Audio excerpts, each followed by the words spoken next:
Assalamualaikum warahmatullahi wabarakatuh. Apa kabar semua? Semoga semua diberikan kesehatan dan rezeki yang banyak oleh Allah Subhanahu wa taala dan dijadikan orang-orang yang beruntung di dunia dan bahagia di akhirat. Amin amin ya rabbal alamin. Kali ini kami akan membawakan kisah biografi ulama Nusantara Syekh Syamsuddin Al-Wasil yang menjadi makam Islam tertua di Nusantara setelah makam Fatimah binti Maimun Gresik.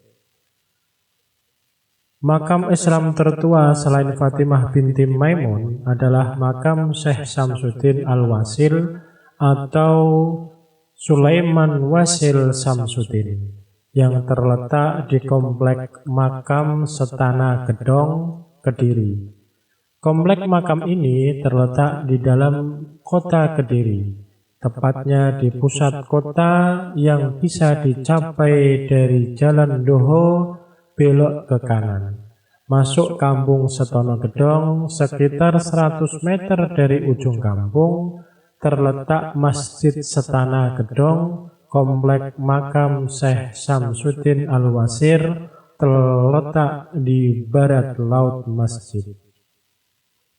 Siapakah Syekh Syamsuddin Al-Wasil itu? Mari kita simak video berikut ini. Syekh Syamsuddin Al-Wasil lahir sekitar abad 12 Masehi sebagai ulama besar asal negeri Ngerung atau Rum atau Persia. Beliau mempunyai beberapa nama lain, diantaranya Pangeran Makkah, Pangeran Arab, Pangeran Ngerung, Syekh Wasil, Mbah Wasil, Raja Pandito, Maulana Ngali Samsuddin, atau Maulana Ali Samsudin. Syekh Syamsuddin Al-Wasil seorang ulama Islam yang datang dari negeri seberang. Historiografi Jawa menyebut Syekh Syamsuddin Al-Wasil berasal dari negeri Persia atau biasa diucapkan Ngerum atau Rum. Beliau konon diutus oleh Raja Persia Rum untuk menjinakkan tanah Jawa yang banyak dihuni bala tentara jin, setan dan raksasa atau denawa, yang pada periode-periode sebelumnya telah mengalahkan serta membunuh sekitar 20.000 kepala keluarga rombongan utusan Raja Rum. Padahal di dalam rombongan itu terdapat pula pasukan bersenjata. Istilah denawa atau raksasa pada masa itu dipakai untuk menyebut pengikut aliran Bhairawa, yaitu salah satu aliran dalam agama sinkretisme Siwa Buddha. Dalam satu utusan Raja Rum yang lain adalah yang dikenal sebagai Syekh Subakir yang makamnya berada di berbagai tempat di Pulau Jawa dan dikenal sebagai makam Dowo atau makam yang panjang.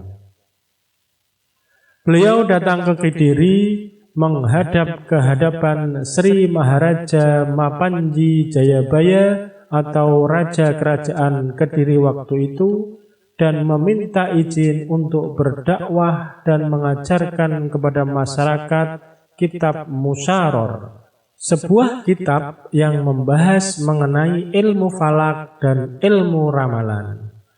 Kefasihan Syekh Syamsuddin Al-Wasil dalam menjabarkan isi kitab Musyaror membuat Sri Maharaja Mapanji Jayabaya Raja Kediri sekitar tahun 1135 sampai 1159 terpikat untuk mempelajarinya.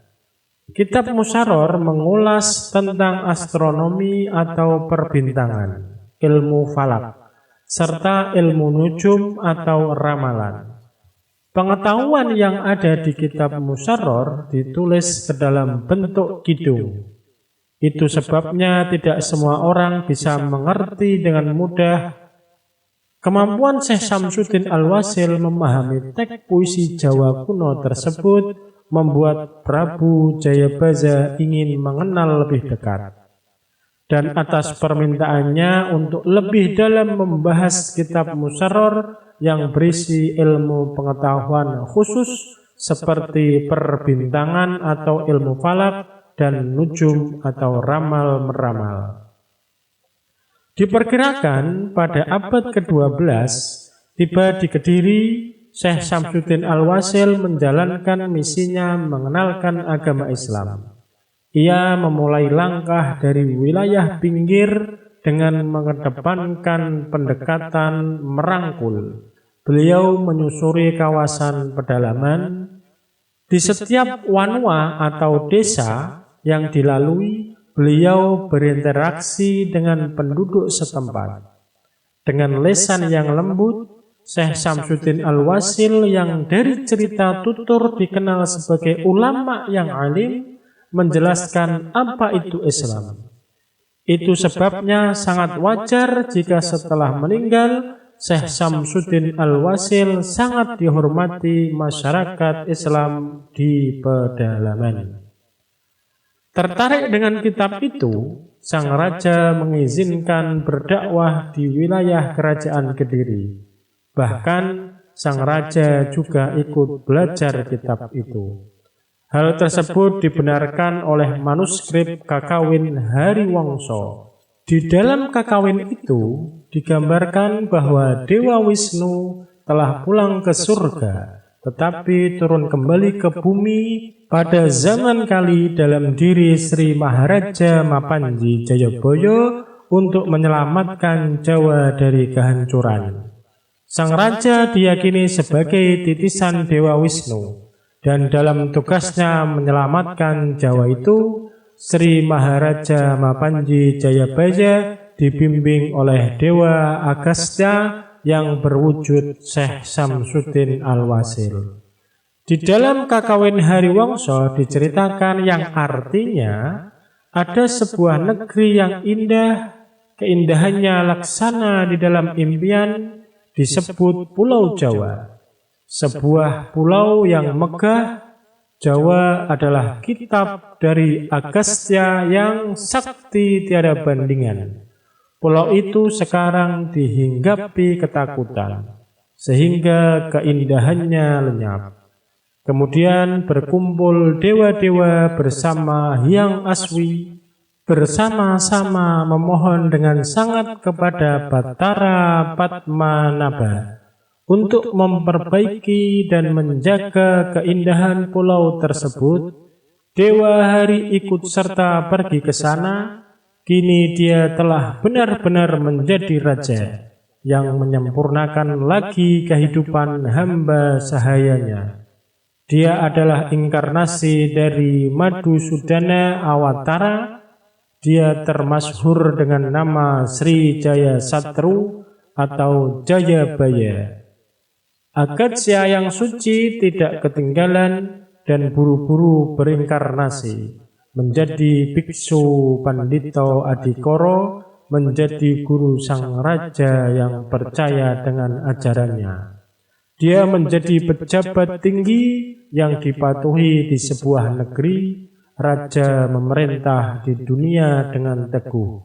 Semua musuh Sri Naranata mengeluh-ngeluhkannya, disebabkan wibawa sang muni atau petapa yang besar, yang sangat mendalam pengetahuannya tentang mengatasi bahaya rohani.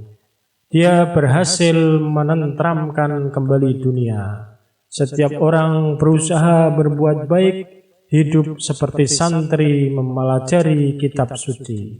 Kaum parasit yang miskin dan hina dina mendadak didatangi kegembiraan. Apa yang dipikirkan raja dalam hati, uang berlimpah seperti hujan turun sepanjang tahun, terwujud dalam kenyataan, menjadikan raja bersenang-senang menikmati kebahagiaan.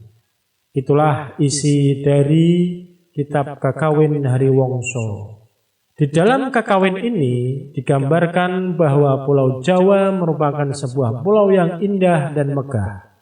Masyarakat tentram dan makmur, Nilai-nilai kebijaksanaan dijalankan secara baik oleh rakyat dan pemimpinnya.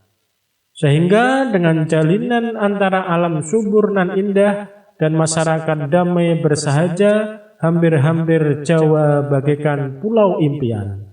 Namun lambat laun kehidupan moral masyarakat Jawa bobrok, melenceng jauh dari nilai-nilai kebijaksanaan. Pemimpinnya adalah seorang penindas, sehingga rakyatnya tertekan dalam kumbangan rasa takut. Kesewenang-wenangan merajalela, alamnya dieksploitasi, kejahatan di akar rumput tumbuh subur. Praktis, Pulau Jawa diliputi oleh kegelapan. Lantas para dewa berkumpul di hadapan Hyang Aswi.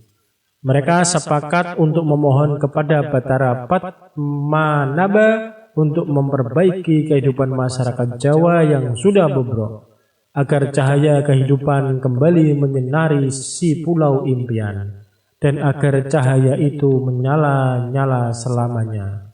Permohonan mereka pun dikabulkan, lalu hiduplah seorang raja bijaksana yang menyempurnakan hak-hak rakyatnya, yang menjadikan kembali kehidupan rakyat Pulau Jawa gilang gemilang. Beliau adalah Sri Jaya Satru atau Jayabaya, yang merupakan inkarnasi dari Madhusudana Awatara atau Dewa Wisnu. Dalam memerintah rakyat Jawa, Jayabaya dibimbing oleh Agastya yang suci, yang berinkarnasi menjadi pendeta. Keduanya berposisi sebagai guru dan murid. Sang guru memberikan ajaran kebijaksanaan dan sang raja dengan patuh menjalankan ajarannya. Sang raja memerintah negeri dengan teguh dan sang pendeta dipatuhi oleh rakyat di seluruh Jawa disebabkan wibawanya yang besar sebagai petapa. Dan pengetahuannya tentang cara mengatasi bahaya rohani sangat mendalam. Kehidupan rakyat Jawa pun kembali tentram. Setiap orang berlomba-lomba untuk berbuat kebajikan, layaknya santri. Mereka berbondong-bondong belajar kitab suci kepada Sang Agastya, yang dulunya miskin dan hina-hina, terangkat derajat sosial dan ekonominya, dan diliputi kebahagiaan. Demikianlah kisah kerajaan Kediri pada zaman Sri Maharaja Mapanji Jayabaya. Ketika sudah khatam mengaji kitab Musyarrar kepada Syekh Samsuddin Al-Wasil dan sudah menjadi ahli dalam ilmu nujum ramalan, Sri Maharaja Mapanji Jayabaya menulis sebuah catatan bertajuk Serat Jangka Jayabaya. Serat itu berisi ramalan tentang eksistensi Nusantara masa depan. Kini, jika kita mengenal tentang ramalan Jayabaya, maka hal itu berasal dari Serat Jangka Jayabaya. Biksu Pandita sebagai tafsir mengatakan bahwa Guru Sri Maharaja Mapanji Jayabaya adalah Empu Sedah. Namun tafsir yang lain menyatakan bahwa Empu Sedah adalah guru di bidang sastra, sedangkan sang pembimbing rohani itu yang disebut Biksu Pandita Adikara adalah Syekh Samsuddin Al-Wasil. Sebutan Biksu Pandita lazim digunakan untuk menyebut para ulama Islam kala itu, seperti Sayyid Ali Murtado disebut sebagai Raja Pandita di Gresik, atau Maulana Malik Ibrahim disebut juga sebagai pandita. Atas peran Syekh Samsuddin Al-Wasil dalam membangun kerajaan Kediri, beliau dianugerahi tanah perdikan di daerah Setono Gedong dan melanjutkan dakwah sampai akhir hayatnya di daerah tersebut dan dimakamkan di sana. Pada inskripsi kuno itu, laporan peneliti asing Louis Charles Damais menyebutkan adanya makam seorang Al-Imam Al-Kamil. Teks pendek atau epitaf pada inskripsi ditutup dengan keterangan Al-Syafi'i madhaban Al-Arabi nisban wa huwa tad al-Qudat. Sayangnya, bagian tanggal yang merujuk waktu enkripsi dibuat kondisinya berantakan.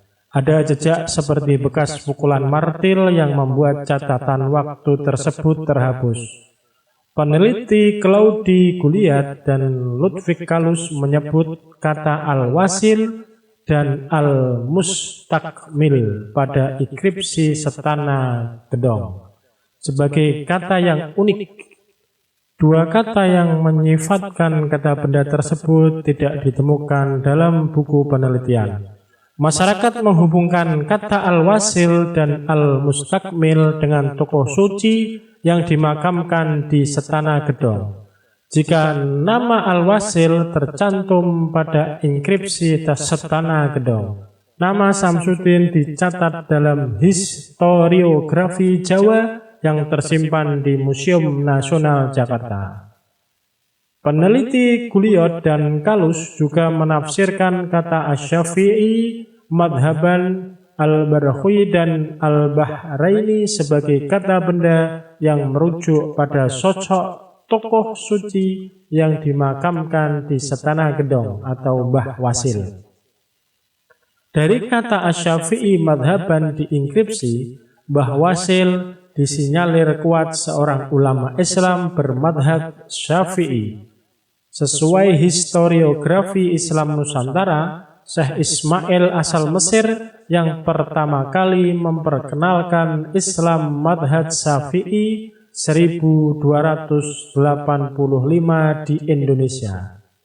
Kata al-Barkhawi yang ada pada enkripsi Setana Gedong ditafsirkan berkaitan dengan nama kota Abarkuh atau Abarkuh, sebuah kota kecil di Iran yang terletak antara Shiraz dan Yazd. Lalu kata al-Bahraini yang mengarah kuat pada kepulauan Bahrain yang berhubungan dengan suku Arab al-Bahraniyun. Pada masa lampau, suku al-Bahraniyun banyak berkelana di wilayah Irak. Itulah kisah biografi Syekh Samsudin Al-Wasil, seorang ulama Islam yang datang dari negeri seberang, yaitu dari negeri Persia, datang ke Pulau Jawa untuk menyebarkan Islam pada zaman Raja Kediri Sri Maharaja Mapanji Jayabaya dan mengajarkan kitab Musyarrar yang berisi ilmu perbintangan dan ilmu ramalan. Dan ini termasuk bukti dari masuknya Islam ke Indonesia atau ke Nusantara pada abad ke-12 sebagai bukti prasasti makam Setana Gedong Kediri. Terima kasih, semoga bermanfaat untuk ilmu pengetahuan kita tentang sejarah masuknya Islam di Nusantara. Wassalamualaikum warahmatullahi wabarakatuh.